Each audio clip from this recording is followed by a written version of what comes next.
여러분 안녕하십니까. 제10호 태풍 하이선으로 오늘 MBN 프레스룸은 뉴스특보로 진행하겠습니다. 윤영걸 전 매경닷컴 대표 하재근 시사평론가가 함께합니다. 어서 오십시오. 안녕하세요. 제10호 태풍 하이선과 관련해서 사진이나 동영상을 저희 MBN에 제보해 주시기 바랍니다. 카카오톡 플러스 친구 또는 전화 그리고 MBN 애플리케이션을 통해서 영상과 사진 제보를 받겠습니다. 자, 먼저 이 태풍 하이선 지금 어디까지 와 있고 또 어떻게 영향을 주고 있는지 기상센터 연결해서 듣겠습니다. 민미경 캐스터 전해주시죠. 네, 제10호 태풍 하이선은 오늘 오전 9시경 울산 남쪽 해안에 상륙을 했습니다. 지금 태풍의 중심 기압은 955헥토파스칼, 최대 순간 풍속은 초속 35m입니다. 지금 강릉 남남동쪽 약 100km 육상에서 매우 빠르게 직선 형태로 북상하고 있습니다. 오늘 오후 3시경에는 강릉 동쪽 해상으로 빠져나갈 것으로 전망되고 있습니다. 태풍이 가장 가까워지는 시간을 살펴보겠습니다. 서울과 삼척은 잠시 뒤죠. 오후 2시가 되겠고요. 강릉은 오후 3시가 최근접 시간이 되겠습니다. 제주와 전남은 태풍과 멀어지면서 조금 전에 태풍특보는 해제되었습니다. 하지만 전국 대부분 지역에서는 여전히 태풍특보가 이어지고 있습니다. 중부 서해안과 전북 그리고 영동과 영남에서는 태풍 경보가 내려져 있는 상황입니다. 지금 전국 곳곳에서 비가 오고 있는데요. 특히 영동에서는 시간당 60mm 안팎의 세찬 비가 쏟아지고 있습니다.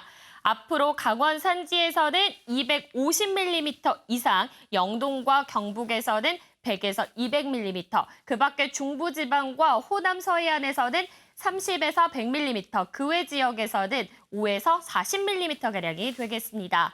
바람도 계속 강하게 불 텐데요. 울릉도 독도에서는 순간 최대 풍속이 초속 50m 이상, 영동과 영남에서는 25에서 40m에 달하는 돌풍이 몰아치겠습니다. 또 해안가에서는 물결이 최대 12m까지 매우 높게 일겠습니다.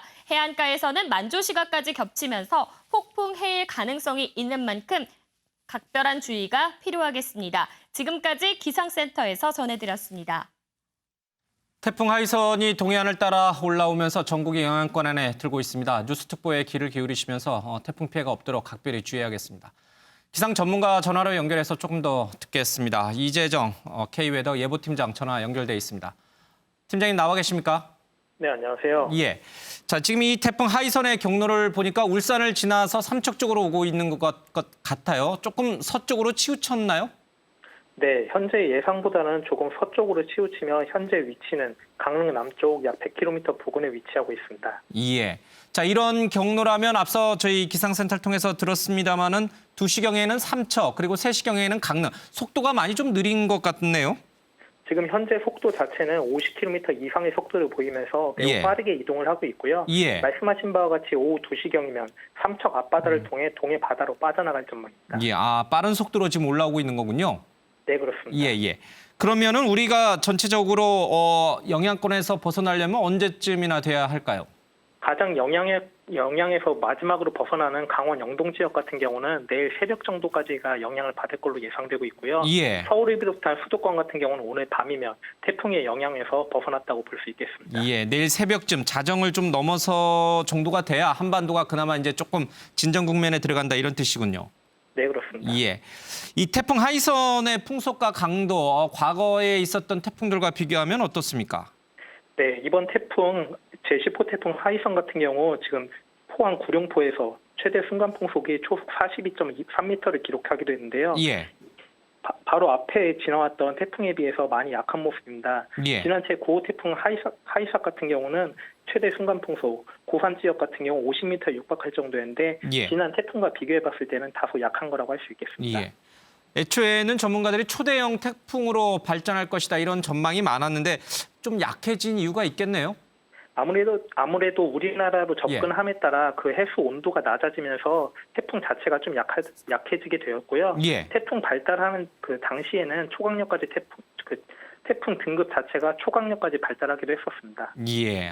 조금 이제 그나마 조금 이제 규모라든지 세력이 좀 약해진 것 같다. 그럼에도 불구하고 이 서울 저희 스튜디오가 있는 서울도 굉장히 비가 많이 오고 있는데 전국적으로 많은 비 피해가 지금 발생하고 있어요. 이게 특징인가 보죠?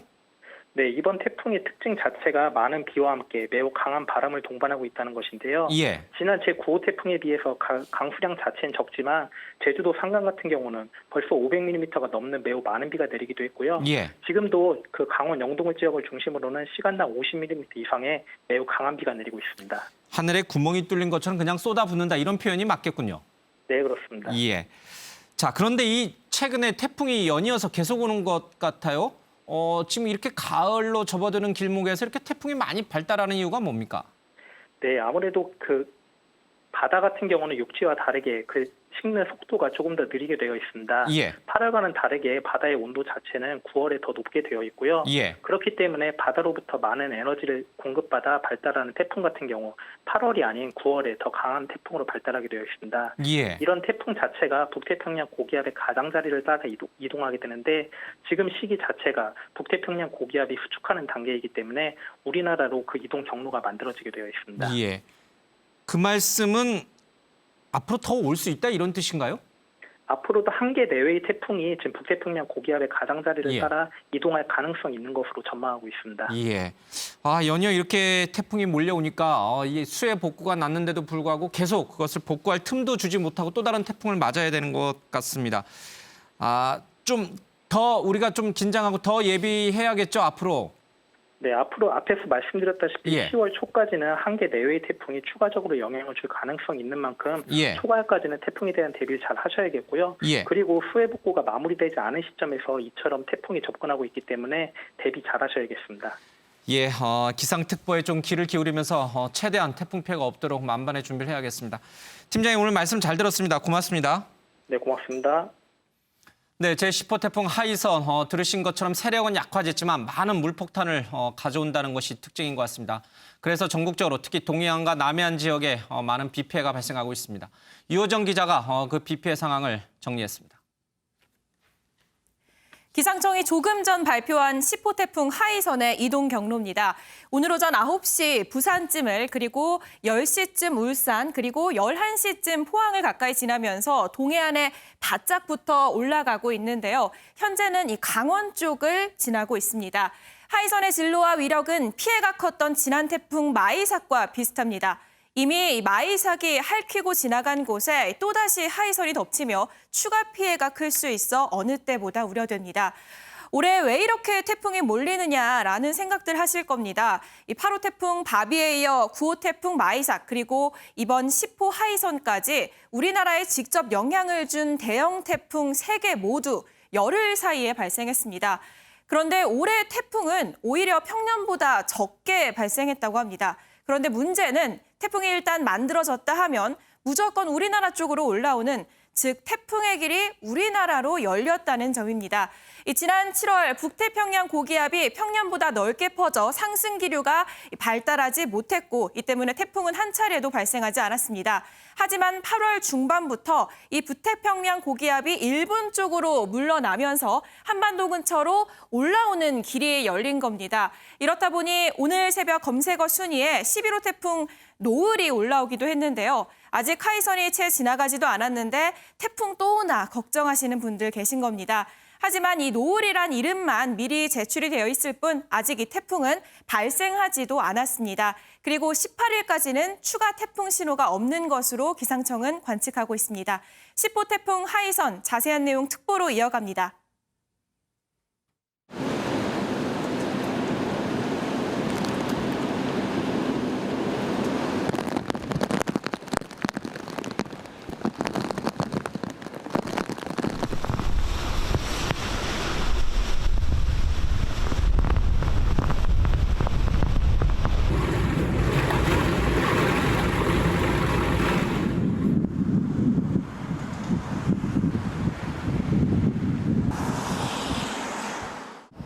느티나무 큰 거루가 와작작 안에 쓰러지는 마치 지금 큰 비행기가 우리 집 옆으로 지나가는 것 같아요. 그 정도로 바람 소리가 세더라고요.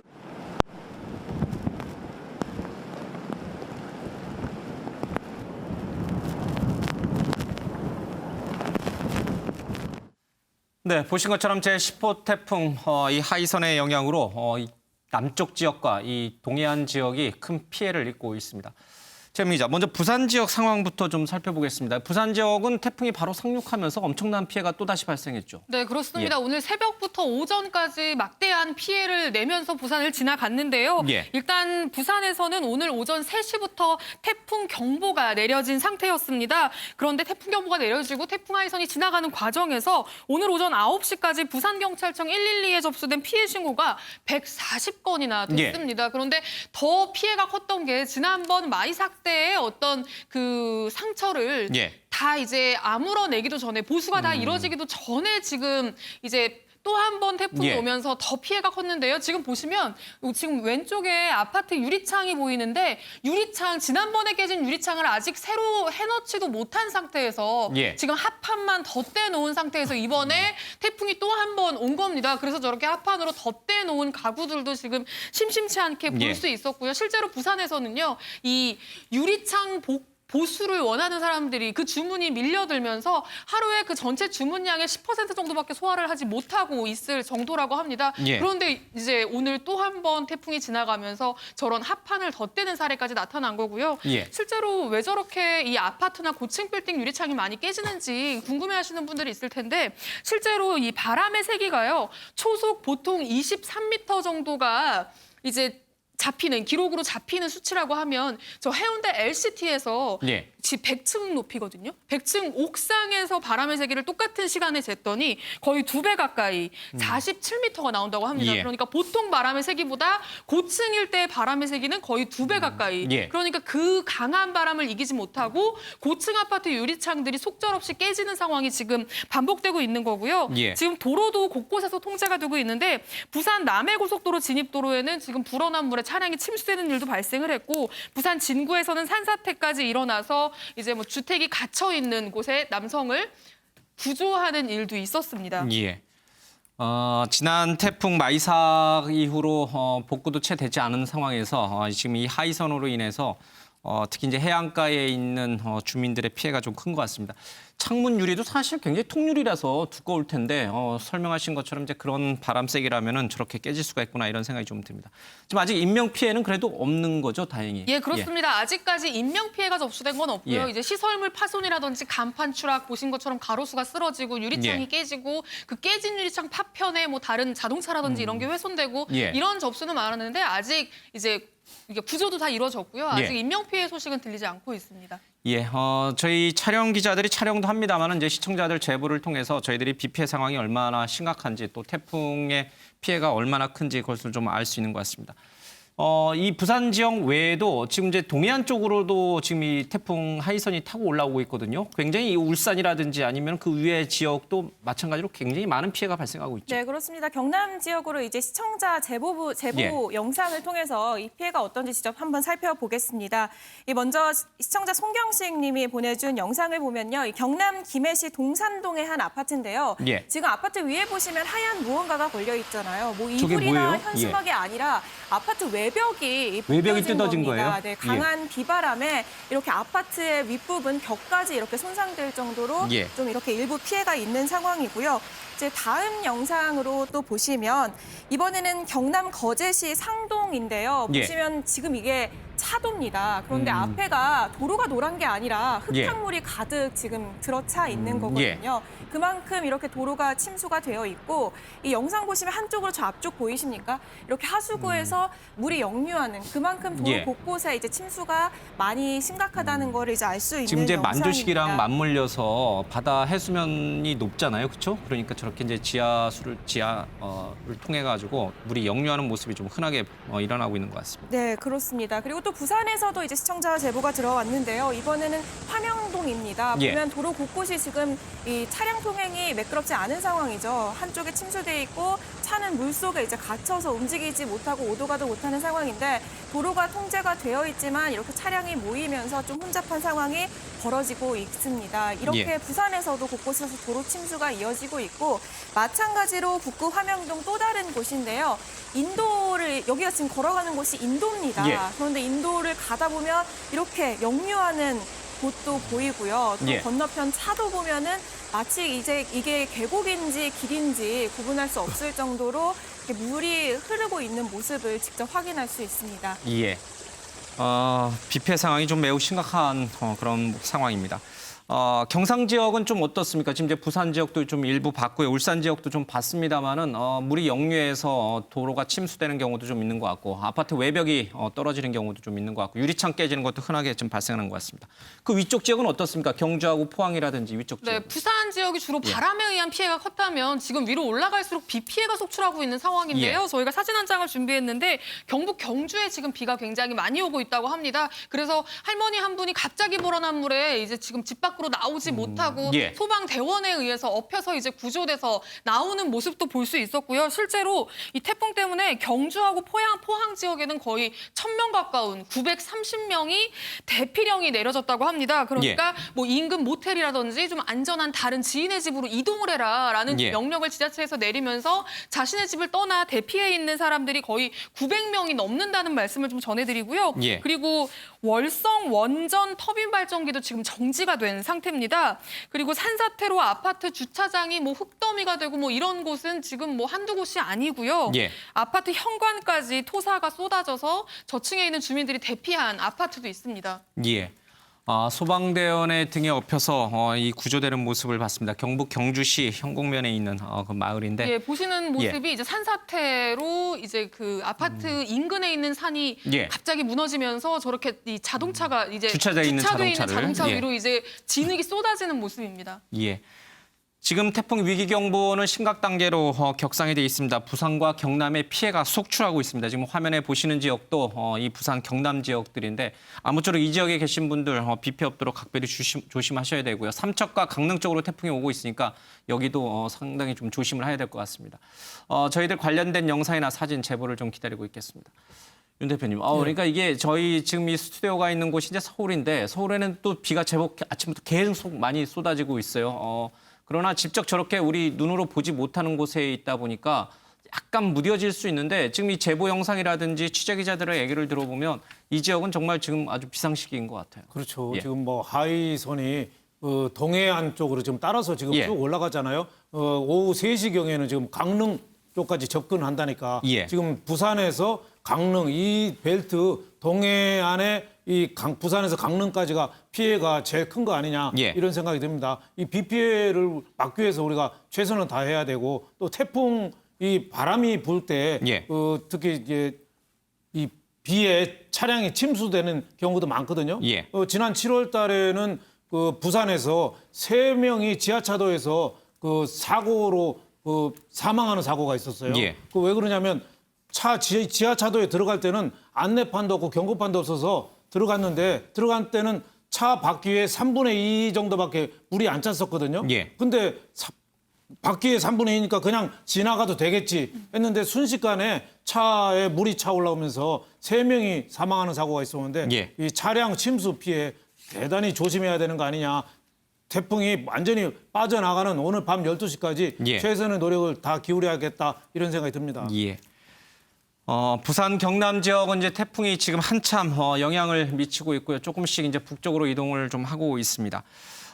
지금 태풍이 이제 올 것을 기다리고 있는 지역이 바로 이제 이 고성 지역이라든지 아니면 이제 강릉 이쪽 지역이잖아요. 여기에서도 이미 비는 많이 쏟아지고 있어요. 바람도 불고 있고. 네, 그렇습니다. 이제 앞으로 강원, 강릉 쪽으로 향할 텐데요. 사실 어제 낮부터 비가 왔습니다. 그런데 오늘 새벽부터 좀 빗줄기가 굵어지기 시작하면서 피해가 속출하고 있는데요.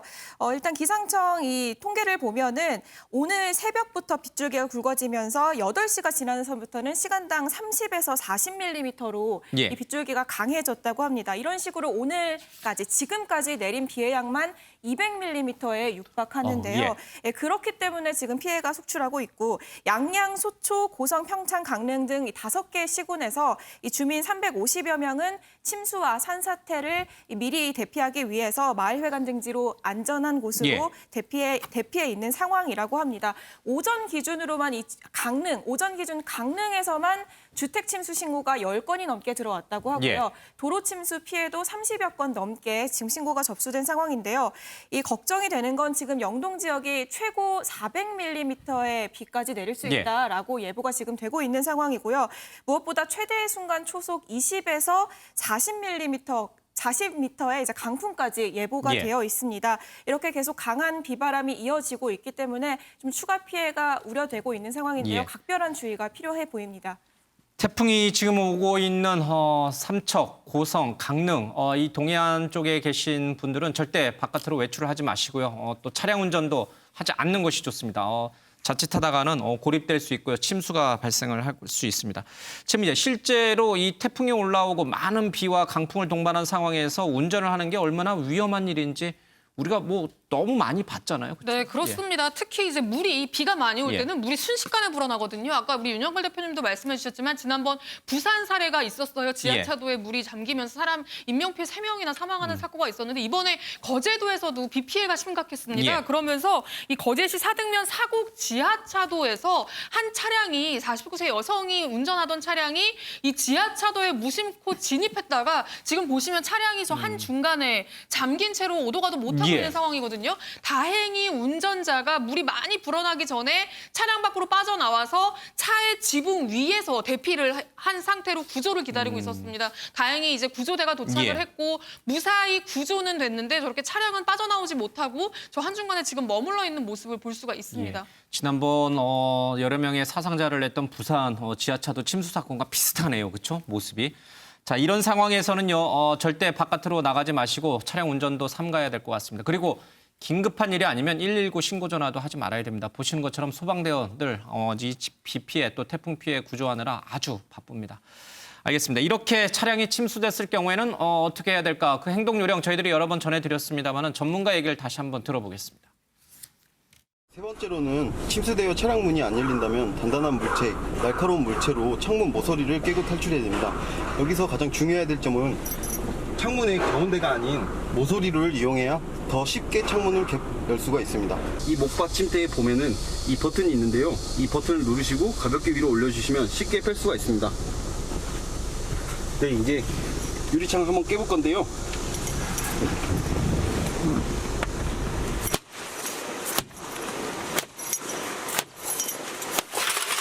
네, 사실 실제로도 한 방에 베는 경우가 거의 없으면 여러 번을 세게 가격하셔야 유리창을 파괴할 수가 있습니다.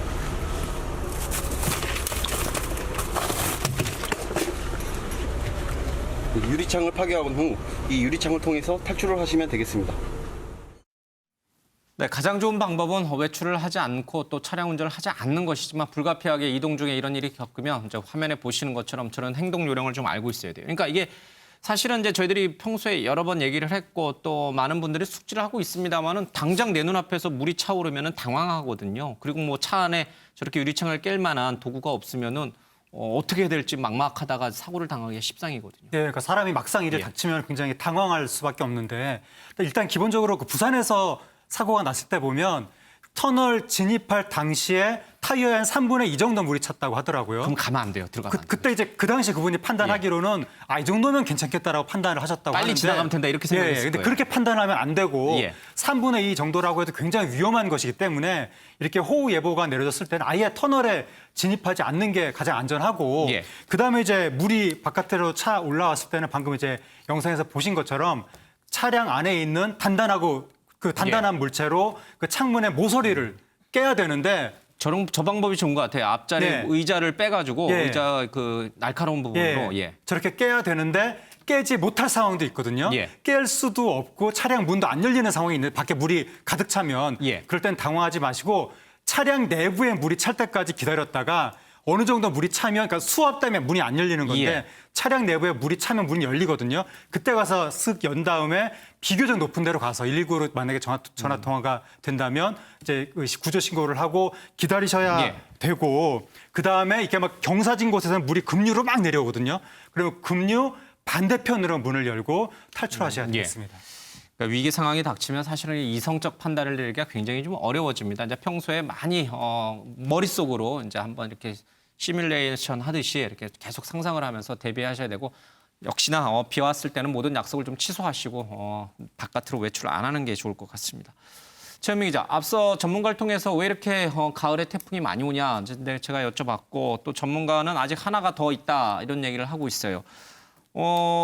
예, 최근 몇 년 사이에 이렇게 가을에 우리나라를 집중적으로 올라오는 태풍이 이렇게 많았던 적은 거의 없었던 것 같죠? 네, 그렇습니다. 이 태풍 예보가 시작되고 나서 거의 처음 있는 일이라고 합니다. 이렇게 강도가 강인 태풍이 3개가 연달아서 오는 건 그렇다고 하는데요. 그런데 또 유독 이런 가을에 오는 태풍 같은 경우는 피해가 굉장히 역대 항상 컸습니다. 여름 태풍보다 가을 태풍의 피해가 컸는데 실제로 우리나라의 재산 피해를 가장 많이 줬던 루사 그리고 매미가 다 가을에 온 거였거든요. 그러니까 왜 가을에 이렇게 태풍이 잦고 그리고 피해도 크게 주느냐. 좀 내용을 보면 전문가들 얘기는요. 이 여름 같은 경우에는 북태평양 고기압 그러니까 폭염 우리가 굉장히 덥잖아요. 이 굉장히 더운 열기를 주는 북태평양 고기압이 우리나라에 크게 산재에 있어서 우리나라 위로 태풍이 지나갈 수 있는 길이 없다고 합니다. 그런데 이제 여름이 지나고 이 북태평양 고기압이 좀 빠지면서 태풍이 지나갈 수 있는 길이 열리게 되는 거죠. 그런데 이 상황에서 위력은 왜 여름보다 더 세지냐. 실제로 해수면 온도 같은 경우는 가장 더운 여름보다 가을철에 해수면 온도가 더 높다고 합니다. 태풍 게 이제 가을쯤에 효과가 나타나는 거죠. 그렇죠. 그래서 이 해수면 온도가 높으면 그동안 이게 축적돼 있던 열 에너지가 짧은 시간에 강한 태풍을 만들어내기 유리한 조건이 만들어진다고 하거든요. 그래서 가을에 더 센 태풍이 오는 거고 올해 같은 경우에는 이런 센 태풍이 지금 3번이나 연달아서 오는 바람에 우리나라에 지금 굉장한 피해를 주고 있습니다. 해수면 온도도 높아지고 또 여러 고기압이라든지 여러 가지 이제 기상 변화로 인해서 우리나라 쪽으로 태풍이 많이 만들어지고 또 올라오는 것 같습니다. 뭐 올해만 그런 게 아니라 앞으로도 계속 그럴 가능성이 있으니까 해안가에 계신 분들은 단단히 대비를 좀 하고 계셔야 될 것 같습니다.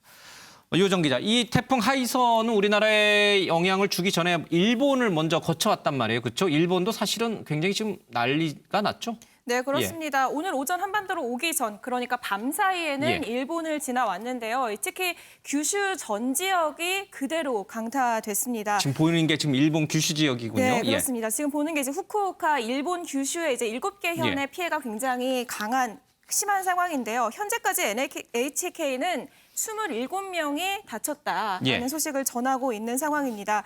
일본 기상청은 통계 작성 이래 가장 강한 초속 59.4m의 최대 순간 풍속이 관측됐다고 밝혔는데요. 확인을 해보니까 초속 40m 이상의 바람이면은 달리는 트럭이 넘어질 수 있는 정도의 바람입니다. 그런데 이보다 훨씬 높은 59.4m의 바람까지 이제 불었다고 하니까 얼마나 강한지 좀 이제 예측을 해볼 수 있는 상황인데요. 뿐만 아니라 이런 강한 바람뿐 아니라 태풍으로 대기 상태가 불안정해지면서 폭우까지 쏟아져서 그 피해가 지금 강한 상황이고요. 특히나 이런 정전 피해까지 잇따르고 있다고 합니다. 밤새 50만 가구 가까이 정전 피해가 잇따랐고 이 때문에 휴대폰 기지국까지 정전이 되면서 사실 이런 비상사태에는 연락을 할 일이 굉장히 많잖아요. 그런데 통신 장애까지 이어지고 있어서 좀 피해가 추가됐다라는 소식들이 전해지고 있습니다. 태풍 하이선이 가장 강력했을 때 일본을 강타했기 때문에 우리 쪽보다도 훨씬 더 많은 피해가 발생했을 것 같습니다. 후쿠오카 규슈 지역을 중심으로 많은 비 피해 상황이 좀 발생했습니다. 이 태풍 하이선은 동해안을 따라서 오후 3시쯤 강릉을 지나갈 것으로 보입니다. 이제 북한에도 상당히 많은 비 피해, 풍 피해를 남길 것으로 예측이 되는데 북한이 그것을 대비할 수 있는 경제적 또 국력이 될지 걱정스럽습니다. 북한 조선중앙TV 잠깐 보겠습니다.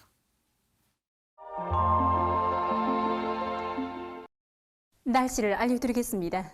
590km 부근 해상에 도달한 이 태풍 10호는 오늘 밤 일본 규슈 남부 해상을 거쳐서 내일 9시경에 부산시 부근에 상륙할 것으로 예견됩니다. 태풍 8호와 9호에 이어서 또다시 태풍 10호가 기승을 부리면서 북쪽으로 이동해 오고 있습니다. 태풍 10호는 오늘 18시경에 여기 조선동해 고성과 통천 지역을 먼저 통과하게 됩니다. 태풍 10호가 이제 부산에 상륙했습니다. 이제 강원도 고성군으로부터 거리를 보면 390km 정도 됩니다.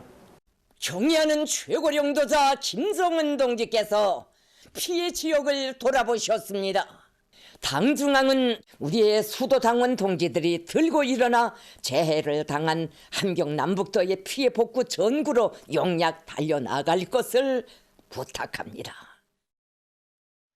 최민 기자, 앞서 지나갔던 여러 태풍 때도 봤습니다만 이제 북한 조선중앙TV도 신속하게 태풍 관련된 소식을 마치 뭐 라이브 영상처럼 현장에 취재 기자들이 가서 이제 전하는 형태를 띠고 있는데 김정은 위원장 모습이 조금 전에 있었어요. 저긴 열차 아닌가 보죠? 네, 그렇습니다. 저희가 얼마 전에 문 대통령이 이제 수해 현장을 방문하는 모습을 보여드리면서 이제 KTX에서 이제 현장 회의를 집행하는 모습이다라면서 이제 그런 모습 보여드린 적이 있는데 마치 그걸 본따기라도 한 듯이 김정은 위원장이 함경남도로 향하는 기차 지금 안에서 보이는 모습이요? 예, 그렇습니다. 저희 기차 안인데요. 기차 안에서 지금 수해 대책 회의를 이 지금 태풍 대책 회의를 벌이는 모습을 지금 보고 계시는 겁니다. 지금 저희 기차 안의 모습이라고 보시면 되고 전용 열차를 타고 지금 피해가 심각한 함경남도 지역을 방문하는 모습이거든요. 저 함경남도 지역 지금 이 마이삭 아직 이 하이선은 올라가지도 않았고요. 시작도 안 했고 이 마이삭 피해가 굉장히 심각한 걸로 전해지고 있는데 이 해안 지역에 방조제라든지 이런 시설물이 없다 보니까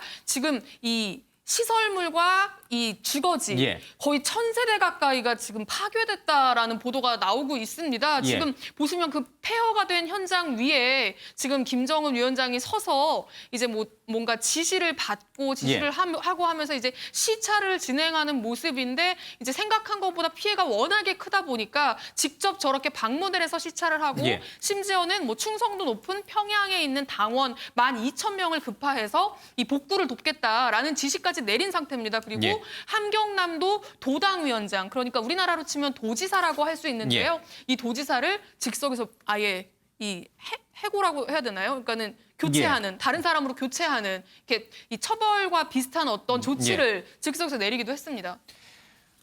이 참 자연재해 앞에서는 특히 국력이 약한 나라, 가난한 나라가 더 큰 피해를 입을 수밖에 없거든요. 집 구조물도 취약할 거고요. 뭐 아파트 같은 것 많이 건물에 있습니다만은 이렇게 뭐 강도가 탄탄하지는 않아서 피해가 덜 클 텐데 흙탕 이 바닥 진흙에 김정은 위원장이 직접 돌아다니면서 위로하는 것은 다 그만한 사정이 있는 거예요. 그렇죠. 뭐 우선은 노동당 창건을 앞두고 수습을 좀 빨리 해야겠다. 이 애민 정신을 좀 보여주는 거죠. 이만큼 김정은 집권 이후에 이만큼 큰 피해가 있은 적이 없거든요. 그러니까 최고 지도자가 직접 나서서 수습하는 모습을 보임으로써 민심을 좀 다독거리는 그런 모습 이게 있고 또 김정은까지 나설 정도로 지금 피해가 막심한 데 있습니다. 지금 코로나 위기, 경제 봉쇄 위기로 해서 북한이 가뜩이나 어려운데 지난달에 장마 때는 저 황해도 일대가 여의도 한 2~3배 넓이의 농경지가 그냥 아주 큰 피해를 입었어요.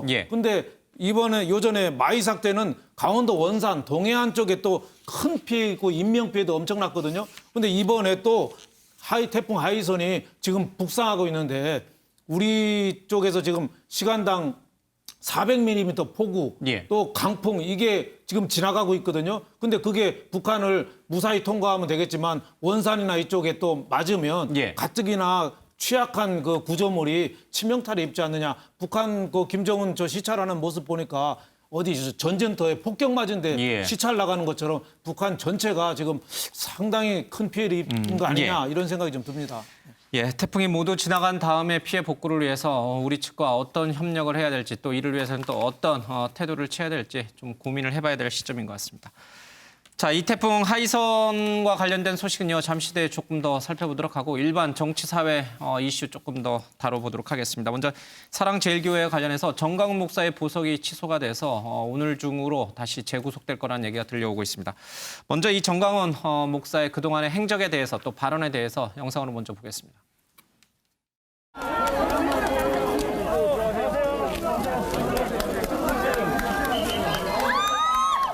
일단은 그 집회 금지가 돼 있기 때문에 재판부에서 허락하기까지는 집회는 제가 좀 자제하려고 합니다. 중국 우한 바이러스를 우리 교회에다가 테러를 했습니다. 우리 교회에다가. And he has terrorized our church with the Wuhan virus. 오늘 행사를 앞두고 But today, following this, right before this event, 점진적으로 바이러스가 일어난 것이 아니고 it has not been a progressive outbreak, 바이러스 균을 우리 교회 모임에다 갖다 부어버렸습니다. but a sudden outbreak at our church. 저는 앞으로 한 달 동안의 기간을 주겠습니다. 문재인 대통령에게 국민에게 사과하십시오. 국민들을 속이는 행위를 계속한다면 한 달 동안 제가 지켜보다가 한 달 후부터 나는 목숨을 그야말로 던지겠습니다. 그때 가서는 저는 순교할 각오가 되어 있습니다. 네, 정광훈 씨의 얘기를 좀 들어봤습니다. 최은미 기자, 보석 취소 결정이 오늘 전격적으로 이루어졌나 보죠. 원래 이거 하려면 뭐 심사도 좀 하고 그러는 거 아닌가요? 네, 그렇습니다. 그래서 사실 정광훈 목사가 확진 판정을 받기 전에 이미 그 전에 이 취소 사유는 있었거든요. 집회에 참석해서는 안 된다라는 조건이 보석 취소 사유 중에 있었습니다. 근데 그걸 이미 8.15 집회 때 어겼기 때문에 검찰과 경찰은 이미 보석 취소 청구를 한 상황이었어요. 그런데 확진 판정이 나오면서 그 절차가 지금 다 중단이 된 상태였고요. 그래서 이제 퇴원을 했기 때문에 이제부터 신문기일을 잡고 양측의 입장을 들어서 재판부가 보석을 허가할 건지 아니면은 다시 불허할 건지를 결정할 거다라는 예상이 있었는데 오늘 재판부가요 오전에 이 심사를 아예 하지 않고 그러니까 신문기일조차 잡지 않고 자체적으로 판단을 해서 보석 취소 결정을 아예 내렸습니다. 그러면서 그냥 이제 바로 구인장이 집행이 되면 서울구치소로 수감이 돼야 하는 지금 그런 상황이라고 보시면 될 것 같습니다. 그럼 아직 재구속은 된 거 아니네요, 유호정 기자? 네, 그렇습니다. 지금 신병을 확보해서 신병을 확보하기 위해서 경찰청에 이 관련 내용을 전달을 했다라고 하니까요. 아무래도 경찰 인력을 투입이 돼서 정광훈 목사가 있는 곳으로 가서 지금 사랑제일교회에 있나요? 네, 그렇습니다. 지금 정확한 위치가 이제 기자들에게 확인이 되고 있지는 않지만 아마도 사랑제일교회 근처 인근에 있는 사택에 있을 것으로 추정되고 있는 상황입니다. 지난 압수수색 과정에서도 이 사랑제일교회 근처에 사택이 약 한 3개 정도 위치해 있다고 하는데요. 이곳에 전 목사가 위치해 있었다라는 점을 고려하면 오늘도 마찬가지로 교회 근처 이제 사택에 위치해 있을 것으로 보이고요. 이 조만간 이 내용을 전달받은 경찰이 인근으로 가서 전 목사를 데리고 구치소에 수감이 될 것으로 보입니다. 최은미 기자, 오늘 원래 사랑제일교회 측에서 2시에 기자회견 예정하고 있었잖아요. 그러니까 이걸 취소했는데 이게 정광훈 목사의 보석 취소 결정 때문이에요? 아니면 태풍이 올라오고 있기 때문이에요? 네, 일단은 오후 2시에 사랑제일교회 측에서 오늘도 교회 앞에서 기자회견을 열겠다라고 이제 기존에 했던 내용과 뭐 크게 다르진 않습니다. 그런 내용으로 하겠다라고 발표를 한 상태였는데 오전에 이 정광훈 목사의 보석 허가 취소 결정이 알려진 이후에 돌연 취소를 했거든요. 그래서 기자들이 왜 취소했는지에 대해서 문의하기 위해서 사랑제일교회 측에 계속 연락을 했는데 지금 그쪽에서 연락을 받지 않고 있는 상황입니다. 그렇기 때문에 배경을 섣불리 예단할 수는 없지만 지금 정광훈 목사가 재수감될 위기에 처하면서 아마 교회 측에서 지금 굉장히 뭔가를 준비하거나 아니면 뭔가 좀 대책을 세우거나 하는 어떤 그런 분주한 작업들이 이루어지고 있는 게 아닌가 싶습니다. 기자회견을 전격 취소한 상황, 그 사유는 이제 밝혀지지 않고 있다. 혹시 뭐 그래서는 안 되겠습니다만은 이 구속을 막기 위해서 혹시 물리적으로 진입을 저지하는 뭐 그런 일은 일어날 가능성이 있는 건가요? 네, 일단은 이번 이 구속 취소는 수사 강제성이 지금 부여가 된 거기 때문에 혹시라도 물리력이 동원이 된다 하면은 이 공권력 역시 이제 투입이 될 수 있기 때문에 그 부분은 좀 크게 우려하지 않아도 될 것 같은데요. 다만 기자회견이 원래 2시에 열리기로 예정이 되어 있었기 때문에 이 2시 기자회견에 어떻게 보면 이 보석 취소에 반발하는 메시지를 내놓지 않을까라는 예상도 사실 나왔는데 이 기자회견까지 취소하면서 별다른 반응이 없거든요. 이 때문에 뭐 구체적인 행동이나 움직임은 없을 것으로 현재까지는 관측이 되고 있습니다. 근데 뭐 워낙 예측이 안 되는 분들이셔가지고 또 이 법원의 구속영장 집행을 또 어떻게 물리적으로 막을지 한번 좀 저희들이 지켜봐야겠습니다. 그 정광훈 목사의 앞선 발언들을 봤는데 광화문 집회에 나가서 그러니까 나가지 말아야 될 불법 집회에 참여한 것도 보석 취소 사유 중에 하나고 나가서 우한 바이러스를 의도적으로 뿌렸다, 퍼부었다, 뭐 이런 식의 거짓말, 유언비어를 했거든요. 사실 정광훈 목사가 지금 선거법 관련돼서 처벌받고 있는 그 발언이 바로 허위사실 유포거든요. 근데 똑같은 발언을 또 집회 나가서 또 하신 거예요. 그러니까 정광훈 목사는 정말 우리 공동체에 크나큰 해악을 끼친 것인데 그 집회 나가서 발언한 내용 중에 뭐 당국이 나한테 자가격리를 명했다. 근데 내가 그것을 어겼다. 이런 식으로 이야기했거든요. 그것은 수많은 사람들한테 자가격리 어겨도 된다라고 선동한 것과 비슷한 것이고 그다음에 정부의 방역을 무슨 부당한 탄압이다 이런 프레임으로 계속 주장을 했기 때문에 또 문재인 대통령 막 욕을 하면서 이제 명예훼손도 사실은 있어요. 명예훼손도 했고 그리고 어떤 방역 자체를 정치적인 탄압인 것처럼 이야기했기 때문에 거기에 맞서서 방역에 협조하면 안 된다 이런 식으로 그 선동한 것이나 마찬가지여서 정말 크나큰 우리 공동체 해악을 끼친 것이고 지난번 보석의 조건도 어긴 것인데 이해가 가지 않는 것은 이런 행동을 하는 분을 왜 진작 보석을 취소하지 않았는지. 그러니까 원래 이제 8.15 집회 직후에 바로 검찰이 보석 취소 신청을 했거든요. 근데 코로나19 확진이 나오면서 잠시 유예가 됐던 것인데 그럼 얼마 전에 코로나19 양성 나오면서 이분이 퇴원했잖아요. 그럼 그때 바로 보석 취소가 됐어야 되는데 왜 그 이후로도 며칠 동안 이분이 이렇게 자유롭게 사회활동을 하고 계속해서 그런 선동적인 발언을 하도록 방치했던 것인지 법원이 좀 더 빨리 직권으로 취소를 했었어야 됐을 것 같은데 그 부분이 아쉽지만 이제라도 빨리 조금 이 보석 취소를 해야 될 것 같고 1시간쯤 전에 나온 보도를 보면 그 정광훈 목사 사택 앞에 길을 승용차들이 지금 세워서 서서 가로막고 있다 이런 식으로 보도가 나왔는데 일단 법 집행을 막으려는 의도도 좀 의도는 모르겠죠. 보도는 승용차들이 앞에 서 있다라고 나왔는데 그게 그런 의도인지 만약에 법 집행을 가로막을 의도라면 정말 이거는 부적절한 것이고 이번에는 제발 좀 이 협조하는 모습을 보여주기 바랍니다. 저도 그 교회 취재를 이제 몇 번 가봤지만 그 사랑제일교회 앞에 있는 승용차와 뭐 천막들 이런 걸로 이제 세워놓은 일종의 바리케이드를 친 거군요. 항상 세워놓은 상황입니다. 그래서 뭐 일부 취재진들 그리고 뭐 외부인들은 출입을 전혀 하지 못하게 지금 교회 측에서 막고 있는 상황이거든요. 그게 교회 땅은 아닌데도 불구하고. 네, 그렇습니다. 이 때문에 뭐 당시에 방역 당국의 이 출입도 막고 있었던 그런 상황이 벌어졌는데 다만 이 강제 집행 그러니까 압수수색 때는 이제 경찰이 충분히 들어갔었고 때문에 이번에도 이런 집행을 하는 데에는 문제가 없을 것으로 보입니다. 자, 제10호 태풍 하이선이 오후 30분을 기준으로 강릉 북쪽 해상으로 빠져나갔다. 그러니까 빠져나갔다는 게 뭐 완전히 영향권에서 멀어졌다는 의미가 아닙니다. 이렇게 조금 방향을 변경해서 조금 올라갔다는 얘기인데 그럼에도 불구하고 많은 비와 강풍은 계속 불고 있기 때문에 긴장의 끈을 놓아서는 안 될 것 같습니다. 최은미 기자, 지금 정광훈 목사가 평소에 그러니까 자신이 이제 광화문 집회에서 했던 발언은 명백한 보석 조건 위반이에요, 그렇죠? 그렇지만 평소에 이렇게 유튜브 여기저기 뭐 보수 유튜버들이 하는데 나와서 자신은 법을 위반하지 않았다. 자신은 뭐 아무것도 시킨 적도 없다. 방역을 거부한 적도 없다. 이렇게 자꾸 해명 아닌 해명을 내놓고 있잖아요. 네, 그렇습니다. 특히 8.15 집회와 관련해서 그 집회에 내가 참여하라고 독려한 적도 없고 나는 잠깐 뭐 연단에 서서 연설을 해달라는 제의를 받고 섰을 뿐이다 라면서 지금 이제 8.15 집회 관련된 모든 혐의, 이 방역 방해 혐의에 대해서 지금 전면 부인하면서 문재인 정부를 비판하고 심지어 그 10월 3일에 있을 걸로 예정되는 지금 예고하고 있는 개천절 집회도 자신과는 전혀 상관없다 이렇게 주장을 하고 있는데요. 유튜브에 출연해서 직접 이야기한 영상을 한번 직접 보시죠.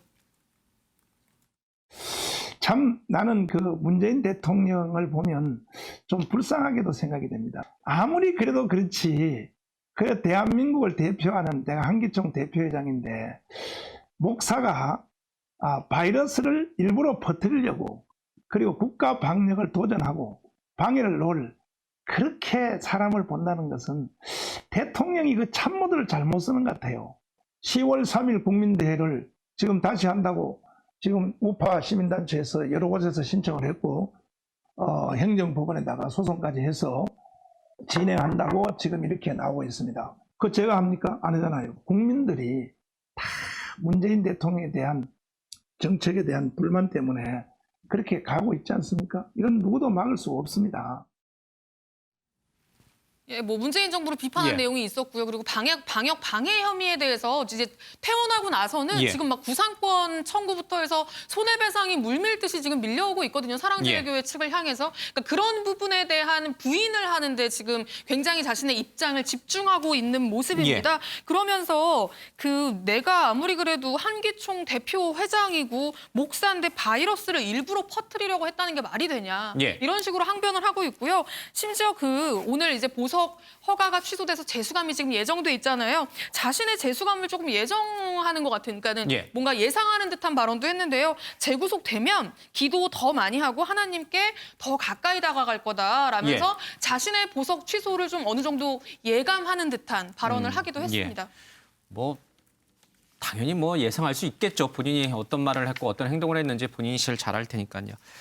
지금 들어온 얘기를 보니까 이 서울중앙지검 공공수사 2부가 이 피고인, 그러니까 이제 정광훈 목사가 살고 있는 이 주거지, 그러니까 이제 장위동이죠. 이쪽 지역을 관할하고 있는 서울중앙경찰서장에게 수감 지휘서를 송부했다고 합니다. 이제 그렇게 되면 이걸 갖고 경찰이 직접 이제 찾아가서 아마 이제 이 정광훈 목사의 신병을 확보할 예정입니다. 여기에서 어떤 뭐 충돌이 있을지 아니면 이제 순수히 구치소로 향할지 한번 좀 봐야겠습니다. 윤 대표님, 그러니까 지금 이런 상황에서 오는 10월 3일 다음 달에 개천절에서 또 집회를 하겠다라고 하는 일부 몰지각한 이 보수 극우와 관련된 분들. 이분들 좀 제정신 아닌 것 같아요. 벌써 2주째 코로나19 강화된 방역 2.5단계로 얼마나 많은 우리 상인분들, 자영업자분들이 힘들어합니까? 이게 도대체 이분들은 어느 나라 국민입니까? 그분들의 주 모토가 애국 아닙니까? 애국? 그렇죠. 이게 애국은 아니잖아요, 예. 이게. 물론 뭐 코로나19가 지금 완전히 없어진다. 그럼 뭐 10월 3일 날 뭐 할 수 있는 거죠. 뭐 정당한 법의 허가가 있다면? 뭐 집회, 결사의 자유, 표현의 자유가 있으니까 얼마든지 할 수 있는데 코로나19가 확산될 수 있는 빌미가 된다면 절대 하면 안 되죠. 이번에 봤잖아요. 지금 정광훈 목사가 보석 취소에 대해서 억울하다고 저렇게 항변하지만 정광훈 목사도 할 말이 없거든요. 보석 그때 사항 중에 조건 중에 하나가 정치활동 집회에 나가지 않는 거였잖아요. 근데 그 8.15 집회 가서 버젓이 했고 사랑제일교회 확진자가 1,162명, 서울에서만 639명이나 나왔거든요. 그러니까 코로나19 확산에 하나의 이 빌미가 된 건 사실이에요. 그러니까 거기에 대해서는 정말 할 말이 없고 정말 모든 사람들이 이 좀 다시 좀 협조를 해야 된다. 성경의 제일 가르침의 핵심은 이웃사랑 아니에요? 이웃사랑. 맞습니다. 이웃을 사랑하라. 이웃사랑, 이웃의 안전과 생명을 사랑하는 건데 그거를 안 하고 어떻게 예수 사랑만 내세울 수 있겠어요? 그러니까 기독교 교리에도 어긋나죠. 그래서 10월 3일 날은 우리 정치권, 종교계가 그 집회하고는 어느 정도 선을 긋는 그런 조치들이나 선언이 저는 필요하다 이렇게 봅니다. 참 이런 상황에서 가급적 외출을 자제하고 또 이 서로가 서로를 좀 배려해야 되는 상황인데 이분들은 어느 나라 국민인지 모르겠습니다. 8.15 광화문 집회가 얼마나 코로나19 확산의 주 원인이 됐는지 우리가 그동안 여실히 좀 깨달았잖아요. 유호정 기자.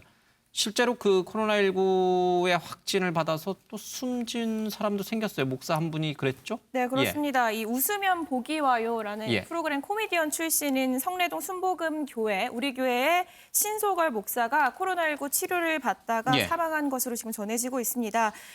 이 신 목사가 최근에 전광훈 목사와 함께 보수 집회에 참가를 해왔는데요. 이 때문인지 일부 보수 유튜버들이 일제히 이 사망 소식을 전하고 있습니다.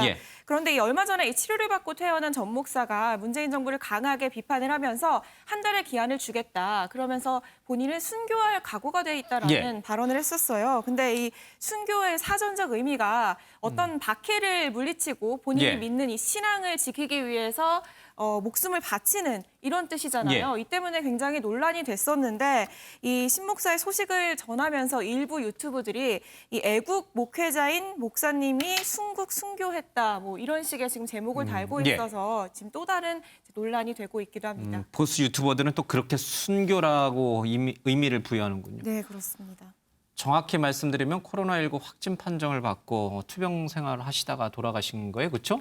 순교로 볼만한, 그러니까 순교라는 것은 종교적 박해라든지 아니면 어떤 종교적인 교리를 위해서 본인의 귀한 목숨을 빼앗기는 경우인데 아무리 사전적인 맥락을 해석을 찾고 적용해봐도 순교랑은 거리가 멀어요. 그 순교라는 단어를 쓸 상황이 아니고 여기에 지금 순교라는 단어를 쓴다면 코로나19 방역이 신앙에 대한 탄압이라는 의미가 프레임이 그렇게 짜이는 거거든요. 말이 안 되잖아요. 그러면 그 이 코로나19 방역에 협조하지 않는 것이 신앙을 지키는 길이 되는 것인지 그거는 너무나 지금 비사회적이고 반사회적인 주장이고 전 세계 어느 대형 종교도 그런 식으로 코로나19 사태에 대응하지 않거든요. 뭐 천주교도 그렇고 뭐 심지어 그 이 신정 체제라고 하는 이란에서 이슬람교도 코로나19 사태 터지니까 뭐 예배 중단하고 이런 것들을 했는데 여기서 지금 순교라는 단어를 쓰는 것은 너무나 지금 정당하지 않은 것이고 다만 이제 신소걸 목사는 1970년대 웃으면 복이야 이런 데서 코미디언 활동하시면서 국민들이 굉장히 아는 분들도 많고 평소에 정광훈 목사를 엄청 지지했어요. 네, 그랬다고 하는데 어쨌든 이분 돌아가신 것에 대해서는 굉장히 애도의 뜻을 표하는데 기독교계가 이 사건을 순교라고 이야기하면서 하나의 또 프레임을 짜는 것은 상당히 정당하지 않은 것 같습니다. 위험한 논리입니다. 최 기자, 그러니까 이렇게 8.15 광화문 집회에 어쩌면 최대 피해자가 우리 국민, 특히 영세 상인들이고요. 우리 국민이고 또 직접적으로는 이렇게 그날 집회에 참석했던 고령의 참가자들은 아니에요. 이분들이 엄청나게 지금 투병 생활하면서 중환자로 분류돼 있고 또 각종 소송의 구상권 청구에 휘말려 있거든요.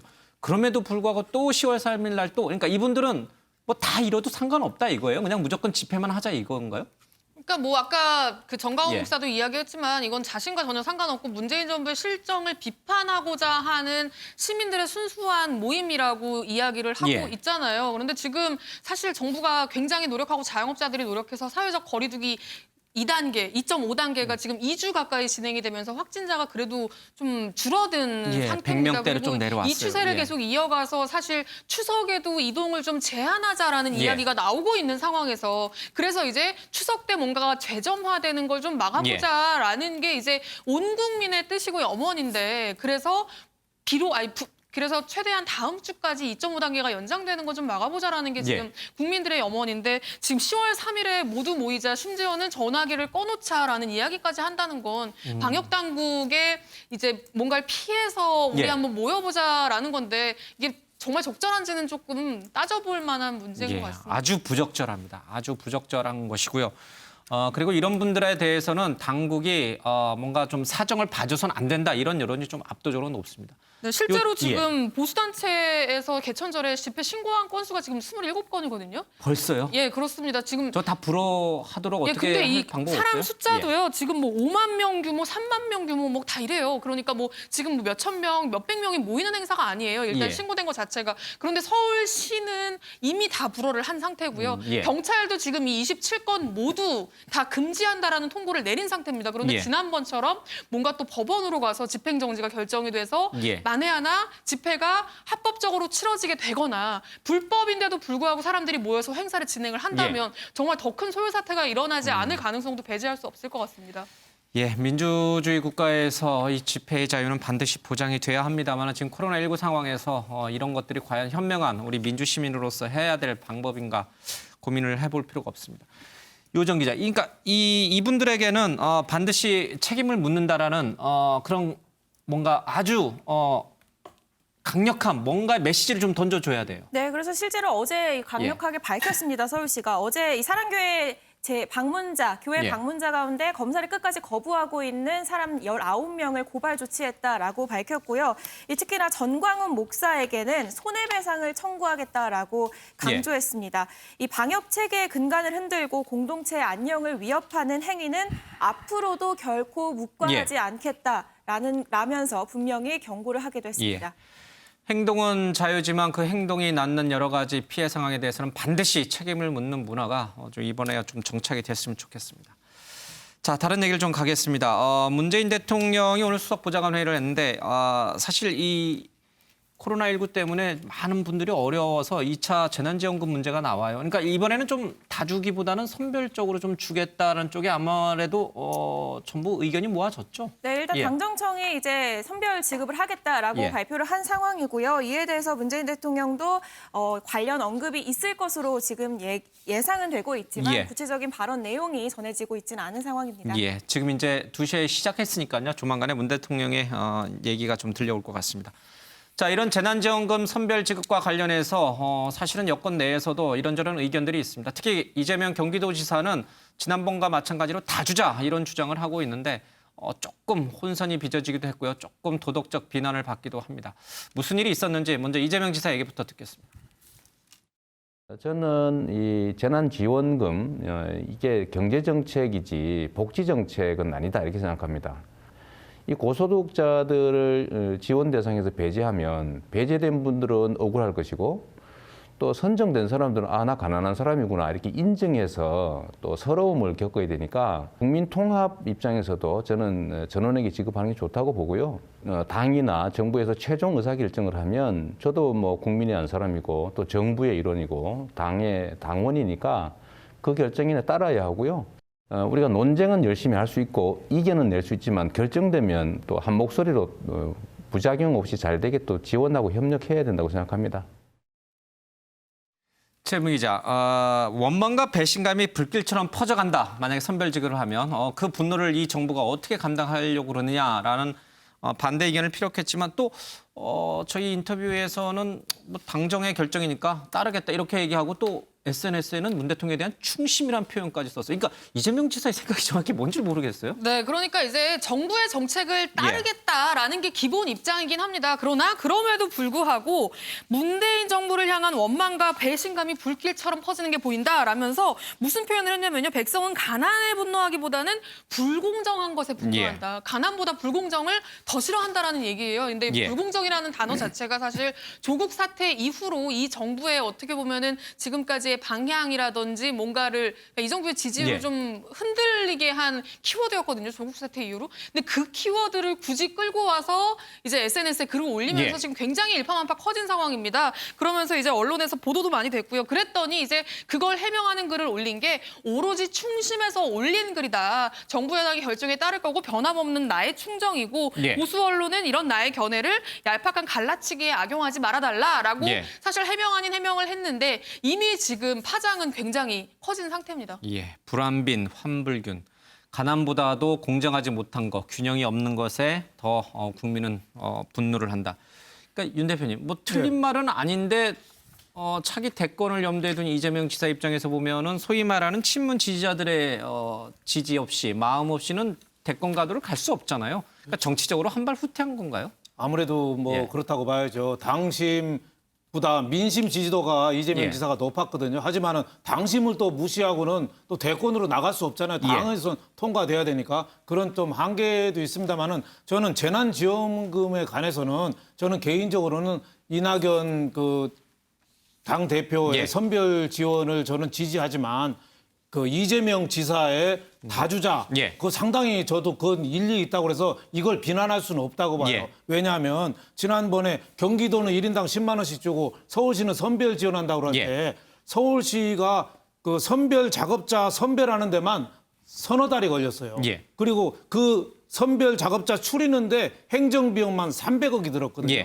그래서 지금부터 시작해도 크리스마스나 돼야지 아마 돈 줄 거예요. 그러니까 너무 늦어요. 그리고 또 지금 선별 지급을 하면은 2018년, 19년도 건강보험료 또 지급 기준으로 또 할 가능성이 많거든요. 그러니까 코로나 때문에 어려운 사람은 지원할 수가 없죠. 그래서 사회통합이나 공정성 시비는 제가 보기에는 1년 내내 이루어질 가능성이 있어서 저는 개인적으로는 선별 지원을 지지하지만 저 이재명 그 도지사의 저 문제점 지적 저거는 저는 상당히 좀 말 된다고 봐요.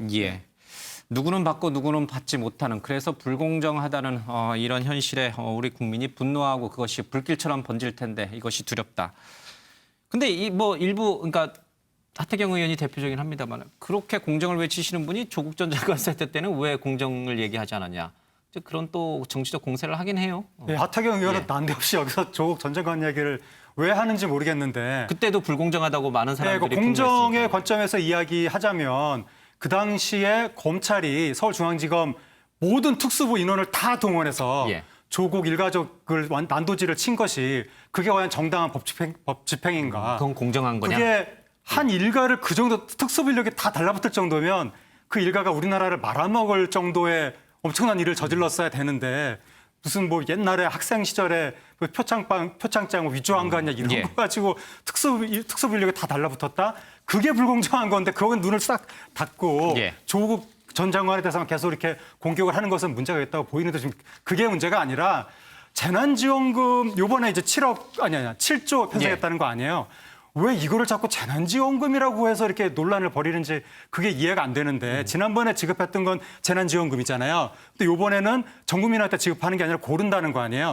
정책 내용이 다르잖아요. 그러면 이게 재난지원금이 아니라 이번에 지급하는 것은 긴급 생계 구호금이라고 해야 되는데 전혀 다른 정책인데 왜 같은 정책으로 이렇게 묶어가지고 자꾸 논란을 벌이는지 이해가 되지 않고 그건 이제 이재명 지사 그렇게 보시니까. 지금 많은 저를 제외한 대부분의 사람들이 지금 그렇게 보면서 논란을 하고 있는 거죠. 그래서 제 주장은 뭐냐면 재난지원금은 전 국민한테 줬잖아요. 그 요번에 긴급 생계 구호금은 당연히 선별로 줘야 된다고 보고 이것과 별개로 2차 재난지원금도 논의를 해야 된다.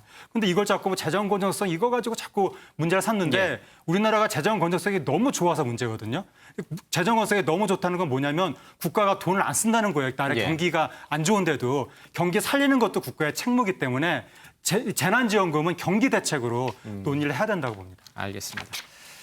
참 이게 여러 가지 이제 사회적 이슈들까지 더해져서 좀 어수선한 가을이 계속되고 있는 것 같습니다. 자, 10호 태풍 하이선 경로 다시 한번 좀 살펴보도록 하죠. 기상센터 민미경 캐스터 전해주시죠. 네, 제10호 태풍 하이선은 오늘 오전 9시경 울산 남쪽 해안에 상륙한 뒤 오후 1시 30분경이죠. 강릉 북쪽 약 20km 부근 해상으로 빠져나갔습니다. 내일 새벽에는 중국 청진 부근에서 온대 저기압으로 소멸하겠습니다.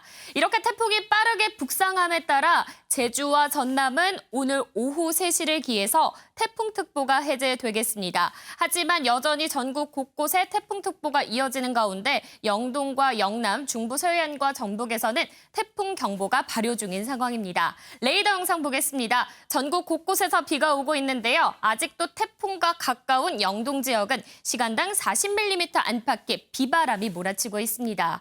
앞으로 강원 산지에서는 최고 250mm 이상, 영동과 경북에서는 100에서 200mm, 중부지방과 호남 서해안에서는 30에서 100mm가량의 비가 더 내릴 것으로 보입니다. 바람도 계속 강하게 불 텐데요. 울릉도 독도에서는 순간 최대 풍속이 최대 50m 이상이 되겠고요. 영동과 영남은 25에서 40m에 달하는 강풍이 몰아치겠습니다. 해안가에서는 물결도 최대 12m까지 매우 높게 일겠습니다. 여기에 해안가에서는 만조시가까지 겹치면서 폭풍해일 가능성도 있는 만큼 태풍이 완전히 빠져나가기 전까지는 조심해 주셔야겠습니다. 지금까지 기상센터에서 전해드렸습니다. 태풍 하이선이 빠르게 북상을 하고 있습니다. 특히 삼척, 고성, 강릉 지역이 위험 지역이 되고 있는데 저희 기자가 나가 있습니다. 연결해서 얘기 듣겠습니다. 강재묵 기자, 그곳 상황은 어떻습니까? 네, 저는 지금 강원도 강릉 주문진항에 나와 있습니다. 이곳은 오전부터 비바람이 강하게 몰아치다가 지금은 잠시 소강 상태를 보이고 있습니다. 제 뒤로 보이는 어선들도 굉음을 내며 심하게 흔들리다가 조금 전부터 안정을 찾은 모습인데요. 오전부터 동해안에 진입한 태풍은 당초 예상보다 훨씬 빠른 속도로 북상하고 있습니다. 시간당 50mm 이상의 강한 비를 쏟아내고 있는데 잠시 뒤 오후 3시쯤 이곳 강릉에 가장 근접합니다. 바람은 앞으로도 강하게 불 것으로 보입니다. 강원도에는 최대 순간 풍속이 초당 30m가 넘는 곳도 있을 것으로 보이는데요. 현재 강원 영동 지역에는 태풍 경보가, 영서 지역에는 태풍 주의보가 내려져 있습니다. 짧은 시간에 많은 비가 내리면서 피해가 잇따르고 있습니다. 강원 삼척에서는 석회석 채굴 작업 후 철수하던 남성이 빗물에 휩쓸려 실종됐습니다.